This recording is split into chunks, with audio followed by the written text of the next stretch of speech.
How to clean the machine. Cleaning the machine is simple. After the treatment, unscrew the dry and wet diamond tips. Soak for 10 minutes in a skin and blood dissolver. Today we are using Metazyme.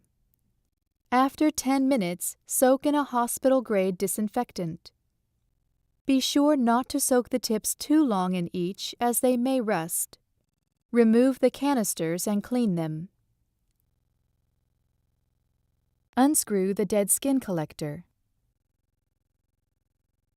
Wipe with a tissue, screw canister back on. Once a week, clean the dry tube. Remove the tube, coil it up, and fill up a sink of water. Flush water through the tubing and clean it out. Let it soak for 10 minutes in hospital-grade disinfectant. As the Hydra tube has water running through it, it does not need regular cleaning.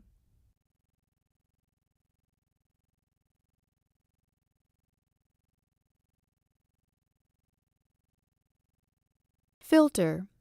This area is where the dead skin collects. Dead skin is microscopic and will always look fine, like white powder. This is an antimicrobial filter. The filter collects the dead skin. The filter needs to be changed every 6 to 12 months. You can gauge this by its color. Once it starts to look dirty, it will need to be replaced.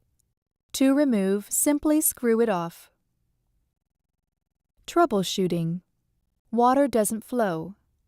If water doesn't flow up the clear tube, then air is escaping. This is usually because the lids on the canister are loose. Replacing the canister usually fixes this problem. Losing suction with a dry treatment.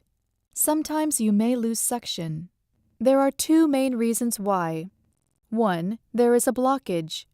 With a blockage, check the connector where the tube fits into the machine. This device is used to push floating dead skin into the machine and to clear any obstructions. Or 2. Air is escaping. Check your tubing. If the tube hasn't been cleaned, dead skin can build up in it, creating a blockage. The handle can have dead skin build up in it too. Has it been cleaned recently? When air escapes, it usually escapes from 2 areas. Check the O-rings and washer are in place. Is it there? If not, remember you have spare O-rings under the foam. If these steps haven't resolved your problem, then maybe you have a hole in the tubing.